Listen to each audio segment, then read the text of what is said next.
That's the problem. In fact, we have to discuss that actually. To what degree? It's another time we have to discuss a very interesting point. Let's assume that you really thank God, Baruch Hashem, a person with less with a lot of money. Is there a point where you say, listen, so what you can afford it? Maybe it's Baltasha anyway to buy it. You know, see, in other words, we say whatever you can afford is not Baltasha or not. Okay, we have to. That's it. Yeah, that's for sure. I'm saying, but here, would you wear $1,000 pants, $10,000 pants? You know, so that's one. But another point like this, and I point out to you, we know that the seller is sad, and we know the buyer's happy. That's a rule. And what's the reason? Because it sounds strange, but if you sell anything, you're in trouble. Because if you don't need, if you're not in need of cash, why are you selling? You'd rather keep, not you're in trouble. You'd rather you must have a need. No, but you must have a need. If you got 50 houses, keep them. Why are you selling a house? You need cash. Oh, he's in trouble. The guy got $422 billion. That's the difference. He's selling. You must have a need. So the svara is that anybody who sells is under duress. Everybody who sells is forced by the circumstances. But no, that's what circumstances dictated.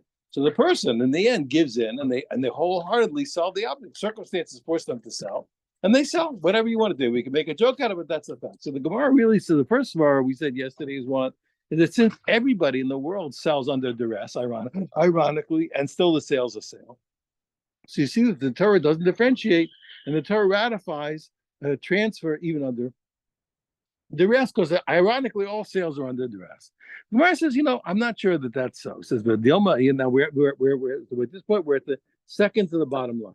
The Dilma Shainai owns the Dinapshi, we own it. 1 second. Maybe duress of a person's own personal circumstances is different than the duress of others. You're right. Maybe the Torah recognizes, hey, listen, the guy needs cash, he needs this, he wants to help his brother-in-law. Whatever his story is, everybody got a brother-in-law like that. I'm just teasing. We got a brother-in-law.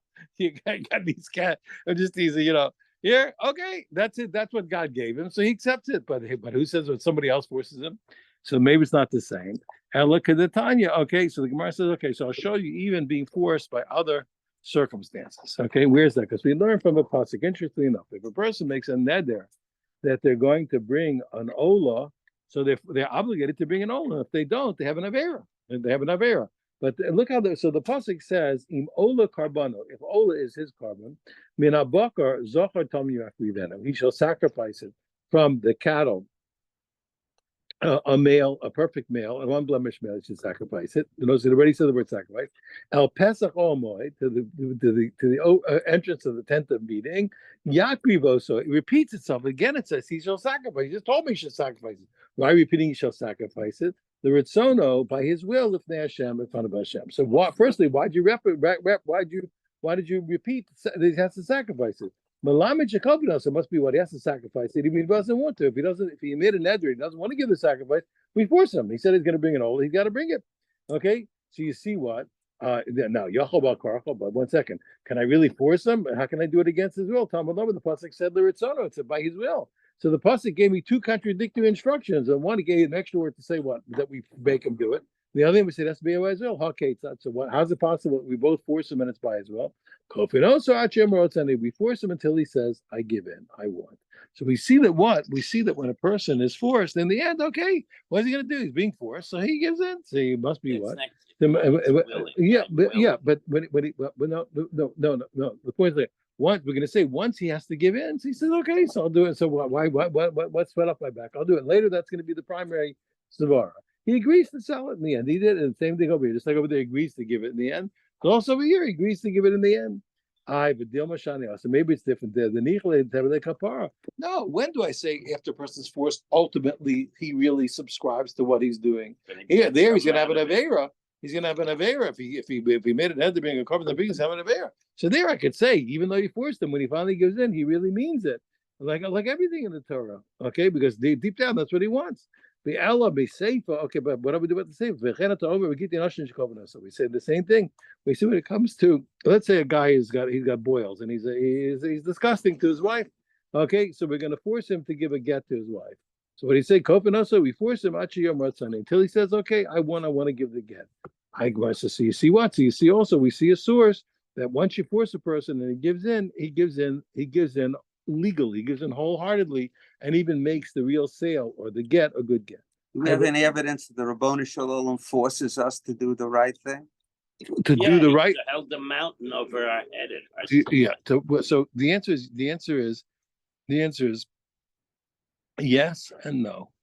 In other words, Hashem makes circumstances which push us a certain way, How come not in every case? Oh, no, I'm saying in every case. I'm saying here, life is always like the Messiah says. It's always a two-edged sword, and circumstances will conspire to make you do the wrong thing, and circumstances will also conspire to make you do the right thing. Mm-hmm. You can usually tell when when it's the Yetzer Hara, the Yetzer Tov, there's a signature.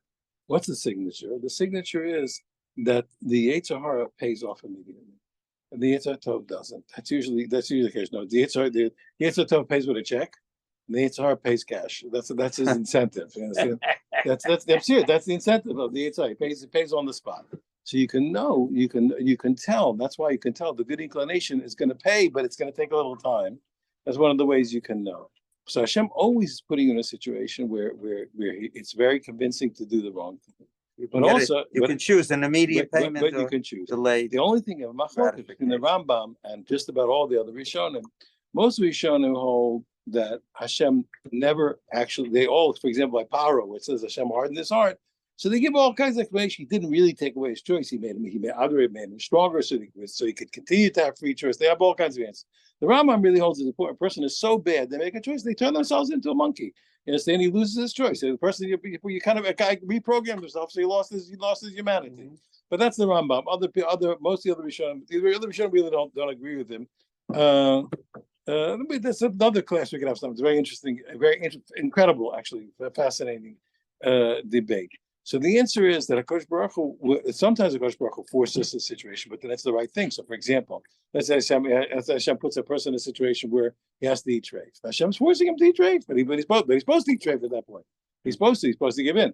On the other hand, if Hashem pushes a person in a situation, for example, they're going to kill him if he doesn't do Avodah Zarah, so he has to make the choice and give up his life. You understand? But Hashem does push us sometimes in situations. Now it's here, the forces, Rahman, maybe it's a test you didn't want, but a person maybe has to eat something that's not kosher. In Israel, there's a group. They had a tremendous effect. Actually, it was cool. Their children are very cutting edge today, actually, in the Torah world. But there was a group of Arachim who they made a scientific think tank to figure out how to get Israelis to keep the Torah. Israel has like 150 years of anti-religious education. It's a very hard place to get people to be religious. Even the Yom Kippur War was Sephardim who became religious, not Ashkenazim. Ashkenazim were a really tough case. Anyway, so Arachim made a system, but the guy who started Arachim was an interesting guy. Listen to this. The guy who started Arachim was a not religious guy, not religious, and but they had showed him a picture of his grandfather. His grandfather was a rabbi in the concentration camp. So, they always wanted to pick out the leaders. If they could break the leaders, you could break everyone. And so we always want to single out the rabbis, etc. His grandfather was the rabbi in concentration camp. In front of all of the inmates, they come to the grandfather and they say, look, here, I have here a piece of chazan, piece of pork. Now look, right there is the gate. And I'm telling you, I'm in front of everybody, if you'll eat this chazan, I'm going to let you out. You can go. Of course, I'll shoot you when you go. I'll let you out. I'll let you go. So the grandfather said no, and a lot of good reasons why. Because especially you have a problem of Chil Hashem. It's a problem even the treif wasn't the issue. There's already a problem of Kiddush Hashem. Chil Hashem. No, he let himself be shot. So listen to this. So first of all, in the old days, there were unfortunately today, there are very many Chazar restaurants in Israel. Unfortunately. When I came, there was one in all of Yerushalayim. There were no restaurants. There was one butcher shop, but I didn't know as a kid. I didn't even know. Kranzdorfer. But they serve Chazar. They weren't so delicate. They serve Chazar. But listen to this. So I didn't even know because I was friends with a group of people who were opening a shop there. So I'm standing there innocently in front of the. But there's already another butcher here. What do you need a new one? Yeah, in front of the butcher shop. So I'm standing there in front. So a lady, so she figures I'm demonstrating. She sees a guy with a yarmulke because she figures I'm demonstrating. She comes out and she starts to scream. She says, "Leave us alone! Leave us alone. Why do you force everything? Why do you make us go to the mikvah? Why do you? I said, what does she want for you? I guess you got a chazer shop there. She thinks I'm demonstrating. Anyway, this guy who was not religious had seen this picture of his grandfather, heard the story. He goes to the chazer restaurant himself, and he's online. He's online in the chazer restaurant, and all of a sudden it comes to his mind. He would see. How can I? See the picture of his grandfather. And he turns to the whole restaurant. You hear this? He turns to the whole restaurant and he says, my grandfather gave up his life, he said, that we shouldn't do this. He says, how can we do this? The guy became incredible. And today, those guys were incredible. They were pioneers. They used to, I don't know if you know what they did. They made a think tank. They had like a lab, they had like an intelligence unit. They had a base medrash of guys who sat all day long with the books. And guys out on the street were going out to get Israelis to do mitzvahs. It was a tough job.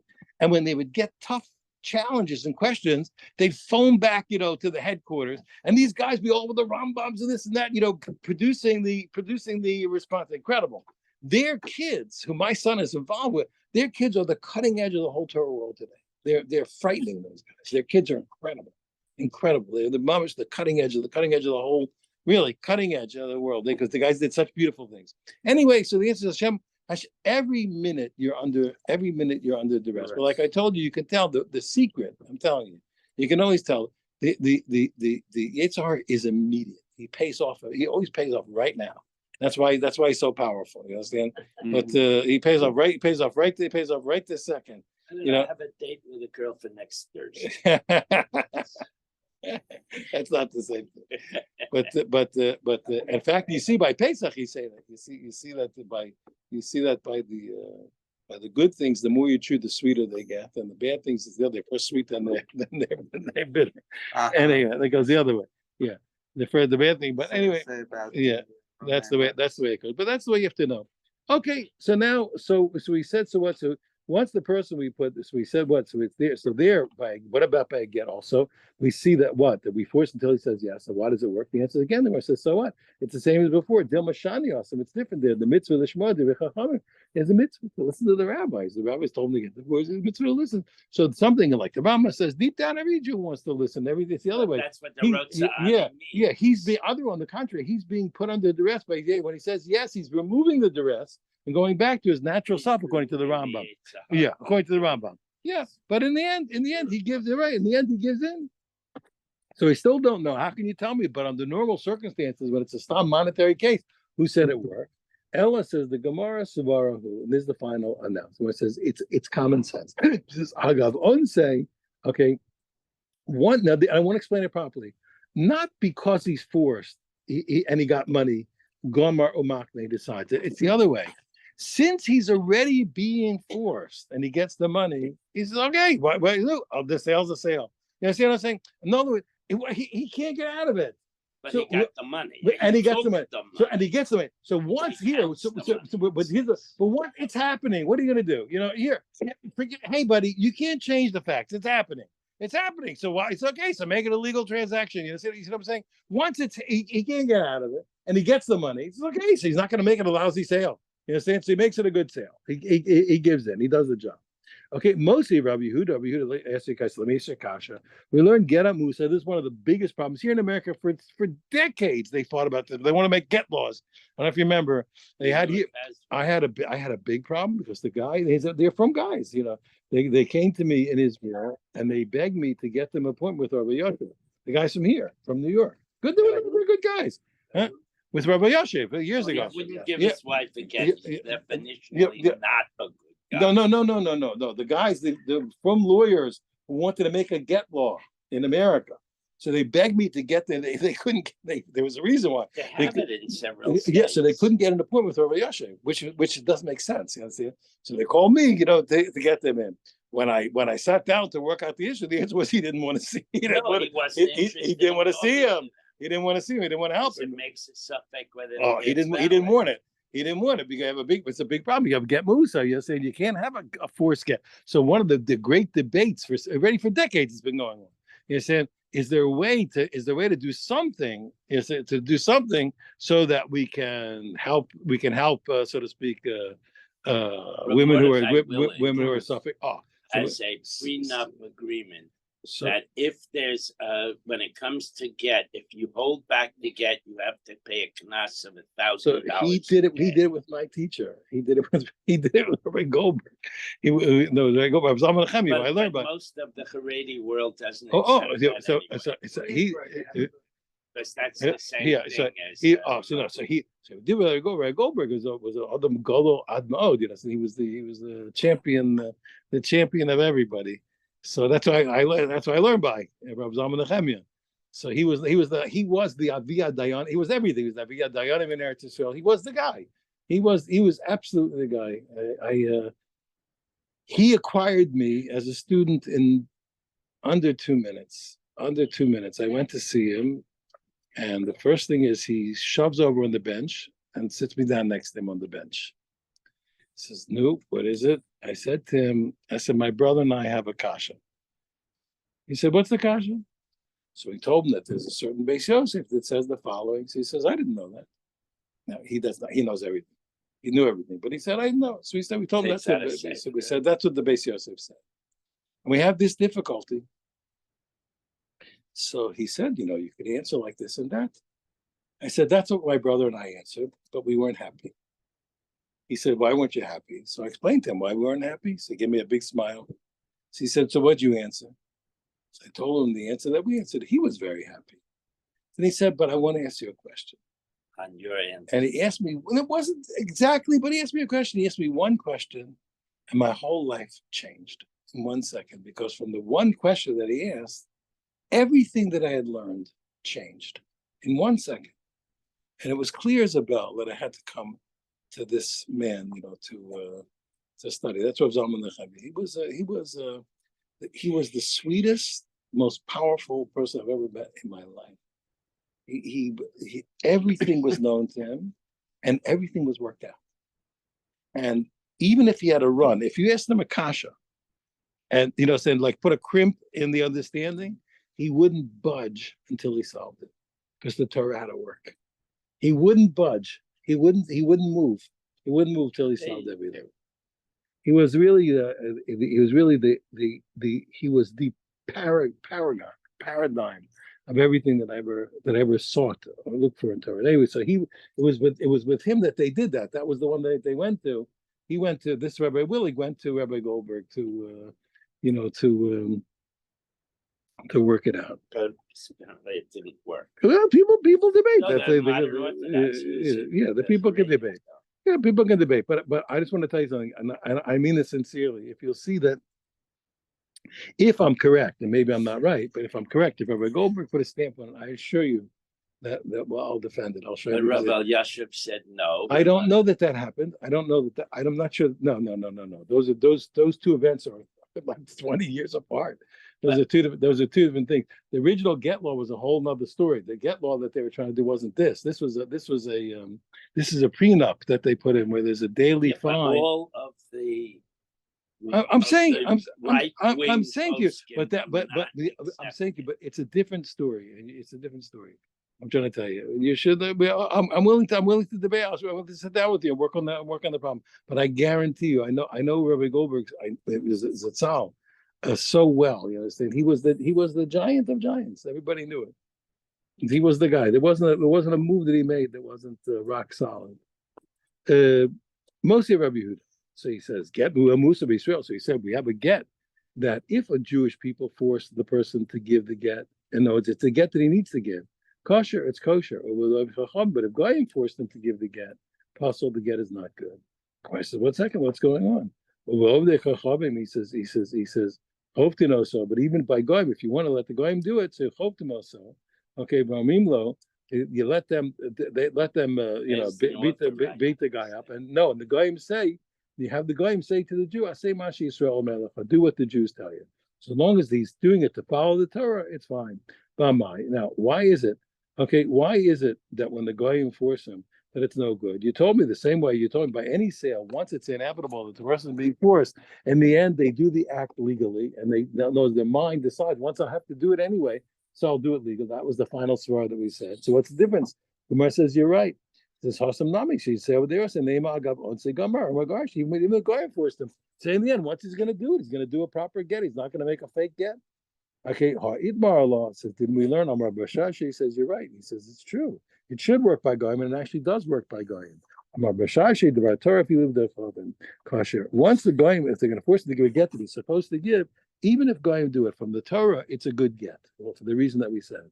Why did the rabbi say it was puzzle? You notice they didn't say that the get wasn't kosher. They said the get was puzzle. The get's no good. It didn't say it's not kosher. Why? They all they did was they rabbinically disqualified the get. So the truth is what? She's not divorced. On the other hand, if somebody marries her, she's going to need a get from the second guy also, because it is kosher from the Torah. Every girl who wants to get rid of her husband is going to go and propose nus to the guy. Okay, and she can get the guy to force the husband. You know, she'll do nus with the guy to get the guy to force her husband to get her out of there. And since we don't want it to happen, so therefore the rabbis passel such gittin. Mosi Rabam Nuna. So now Rab Nuna asked this kasha. So now look, where are we in the svara? The svara is that again, it's a very nuanced svara, by the way. In other words, once something is inevitable, the person is not going to do a lousy job. You see, that's the svara we're saying. Since he can't get out of it, then he's making a transaction. He's going to make a good transaction. He's going to do it. But he got money. What are you going to do? He's going to make a good transaction. Mosi Rabam Nuna. Rabam Nuna asked Akasha. Didn't we learn Lokach Mesikri Kon? We learned this earlier. Remember, if a secret Kon is a guy who forced a Jew to give him his field, then another Jew buys it from the guy who took it by force, and then goes back. And then he goes back and he's a good guy, and he pays the original guy who was forced by the guy. Michal Batel doesn't matter. The sale is still no good. Why? Because we say that the Jewish guy who agreed to sell it to the guy after he took it from the guy is just doing it because he's still afraid of the guy. Okay? He says, why is the sale no good? The same way you told me what? You told me what, then a guy's forced, in the end he makes it real. So this guy was afraid of the guy, so what? But he took the money from the Jew. No, so let it be a good sale. Awesome. Why don't you say the same thing? That once a person is under duress and the situation is inevitable, the transaction he does is legal. He says, because we learned the following. Amarab, he says, Lo shanu, okay, el the amar le, okay, le chazik mekanim. He says you're right. He says it's only where when that the guy who bought it, and when he went back and bought it from the Jew after he bought it from the guy, it's where the original Jew says to him, le chazik mekanim, go and acquire, go and take. He tells him go. Okay, that's when we said it's no good with no money. I will be star, but if he gave a paper. Well, we know he gave money, Kana, then he was Kana. Okay, so it does jive with what we said. I will Shmuel Dahmer, we learned this yesterday, Dahmer Afishad Naman Kana. According to Shmuel, so what, even with a paper, he's not Kana because he's only did it because he's afraid. Michael and Mamre, what are you gonna say? He answers, Mod Shmuel Hechad Yozu. He says, no, even Shmuel only said that when it's a paper without money, but when it's with payment. When somebody gave payment, it depends how you learn the Rashbam. Either the guy himself or the Jew, as long as they gave money, so then the sale goes through. Either Rabib the Messiah, but what do you do with Rabibi? Rabibi said, Mishmeid Rab Nachman, Karka Ein Lo Mos, Karka Ein Lo. And when the guy forced the Jew, when the Gazlan says that he bought it from the Jew, the guy doesn't get it, but he does get his money back. Why? Because the sale was no sale. Either Gaza forced the Jew. Michael and Mamre, what are you going to say? The answer is Rav Bibi Mamre. He said, no, Rav Bibi, that doesn't hold. Rav Bibi doesn't hold that it's a good sale. But it's only a statement. He's not a Bryce or a Mishnah. Maybe the Rav Huna, Rav Huna doesn't agree with Rav Huna holds like we hold that if you force the guy and he takes the money, the sale is the sale. Amar Rabba said, in the final analysis, what is the halacha? To tell you of a zabin zvina.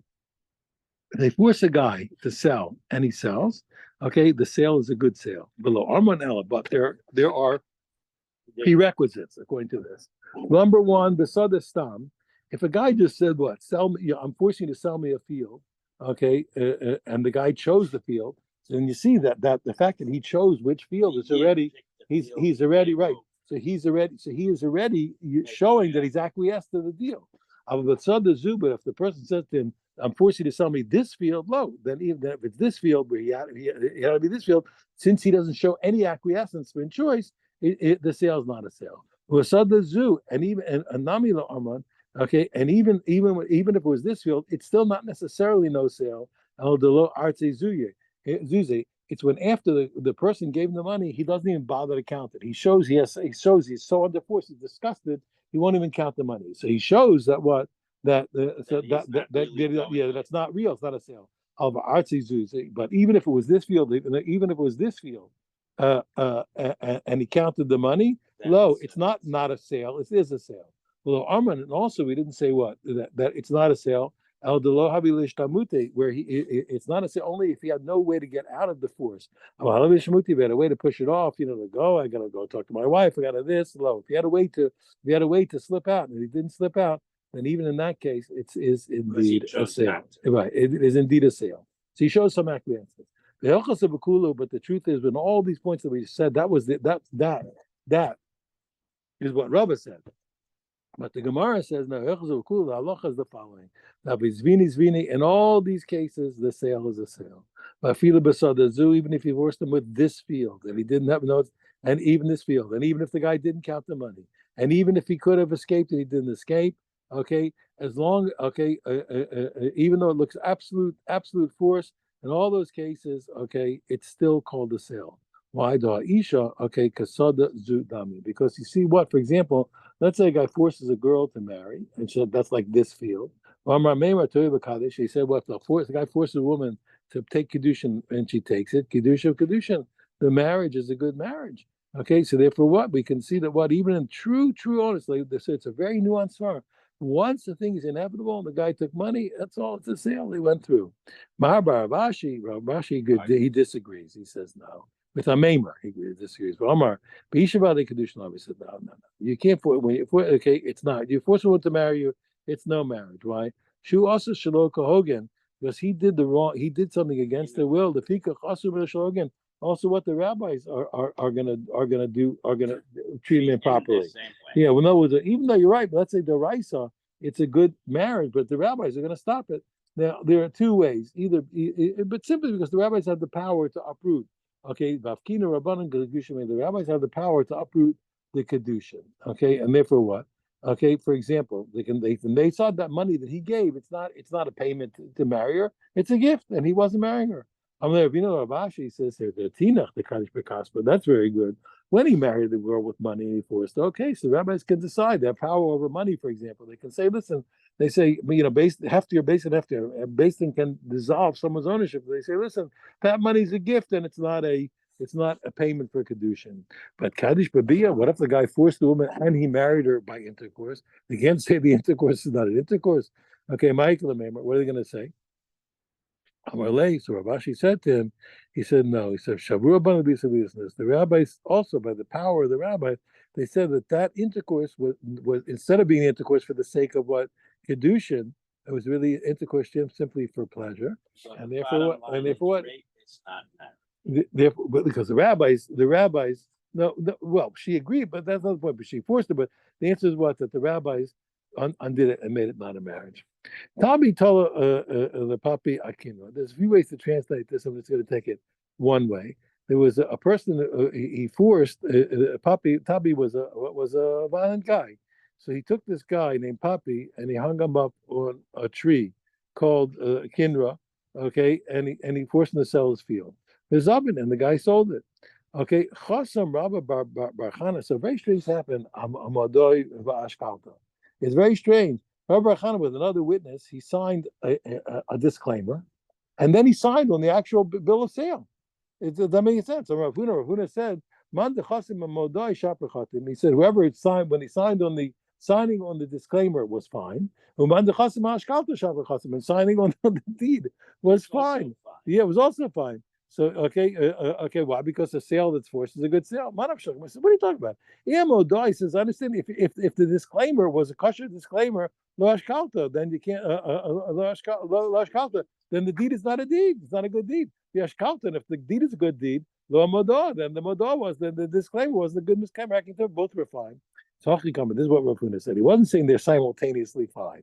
He's saying ilav modah man dechatim hashkalta shaprachatim. He said if it weren't, he's saying if it weren't for the disclaimer, signing the deed was fine. Why? Because he said you force him, it's a good sale.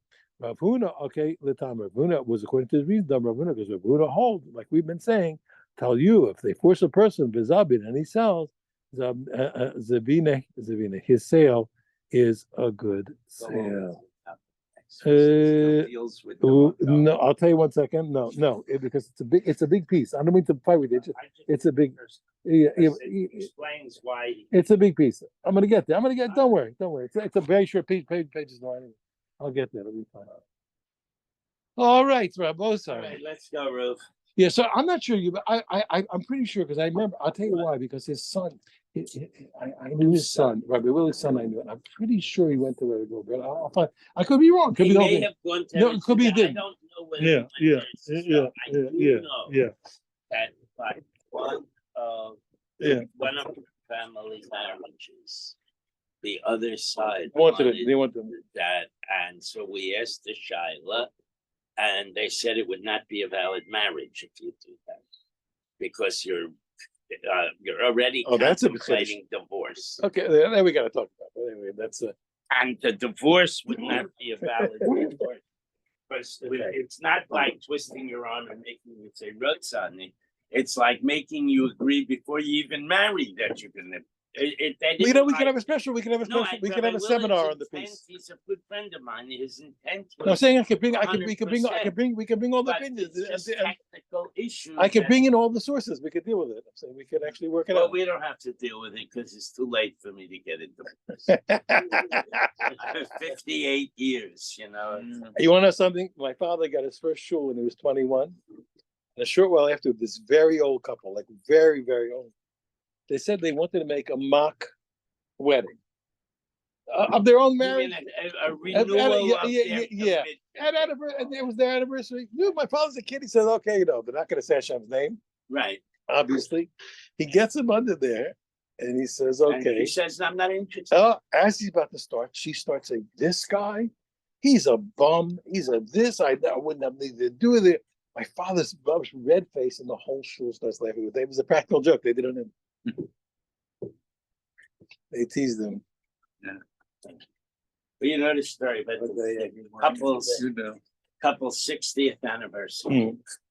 And all the relatives, all the friends, they rent a ballroom. It's like bigger than a wedding. The man gets up to make a speech. And he says, it's their 60th anniversary. He says, for 37 years, she's been a perfect Isaac. It's 60. And for 37 years, she took care of It's 60. Finally, he looks down at his son. He says, I know exactly how long I've been married, and I know exactly how long was nice to me. That's right. That's what happened. Hey. Once he was allowed to raise the pig for the Oh, really? I thought, yeah. So that's why I went up to so long.